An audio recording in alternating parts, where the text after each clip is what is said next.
সম্প্রতি কর্মসংস্থান ব্যাংকে এক নিয়োগ বিজ্ঞপ্তি প্রকাশ করেছে।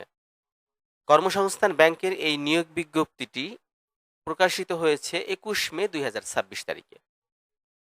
এখানে স্পষ্ট দেওয়া আছে কর্মসংস্থান ব্যাংকের নিম্নোক্ত শূন্য পদে সরাসরি বাংলাদেশের সকল জেলার নাগরিকদের নিকট হতে অনলাইনে দরখাস্ত আহ্বান করছে।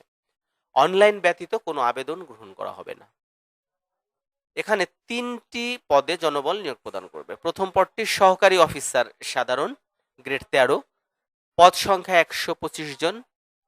দ্বিতীয়টি সহকারী অফিসার ক্যাশ, পদ সংখ্যা ৬৩ জন। ডাটা এন্ট্রি অপারেটর, গ্রেড ১৬, পদ সংখ্যা ৯৯ জন।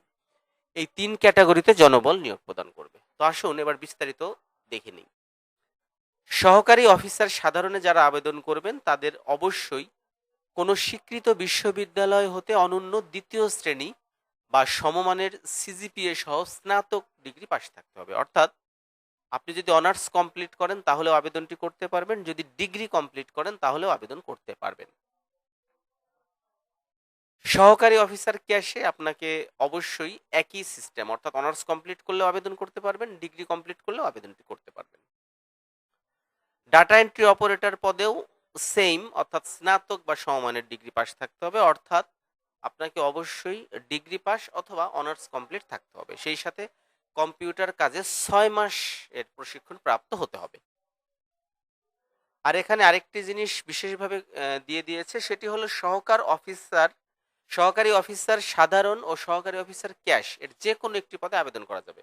অর্থাৎ আপনি চাইলেই দুটি পদে আবেদন করতে পারবেন না, একটি পদে আবেদন করতে হবে। এবার আসে আবেদন করার প্রক্রিয়া। কি প্রক্রিয়ার মাধ্যমে আবেদনটি করবেন? আবেদনটি সম্পূর্ণই অনলাইন ভিত্তিক। সুতরাং আপনারা যারা আবেদন করতে ইচ্ছুক তারা অবশ্যই https:/kb.teletalk.com.bd ওয়েবসাইটের মাধ্যমে আবেদনটি পূরণ করবেন। আর অনলাইনে আবেদন শুরুর তারিখ ২৪ মে ২০২৬, সময় সকাল ১০ ঘটিকা, এবং অনলাইনে আবেদন জমাদানের শেষ তারিখ ২৩ জুন ২০২৬। আমি আবার বলছি, অনলাইনে আবেদন জমাদানের শেষ তারিখ ২৩ জুন ২০২৬ বিকাল ৫ ঘটিকা পর্যন্ত। অনলাইনে সঠিকভাবে আবেদন সাবমিট করে অনধিক ৭২ ঘন্টার মধ্যে প্রার্থীকে অবশ্যই ১১২ টাকা এবং ডাটা এন্ট্রি পদের জন্য সেমই, অর্থাৎ ১১২ টাকা। শুধুমাত্র শারীরিক প্রতিবন্ধী এবং তৃতীয় লিঙ্গের প্রার্থীগণের জন্য ৫৬ টাকা পরিশোধ করতে হবে টেলিটক প্রিপেড সিমের মাধ্যমে। আশা করি বিষয়টি বুঝতে পেরেছেন।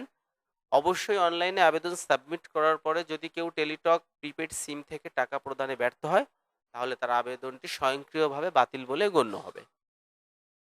আশা করি সম্পূর্ণ বিষয়টি বুঝতে পেরেছেন যে বাংলাদেশ কর্মসংস্থান ব্যাংকের কর্মী ব্যবস্থাপনা বিভাগ ৩ ক্যাটাগরিতে জনবল নিয়োগ প্রদান করবে।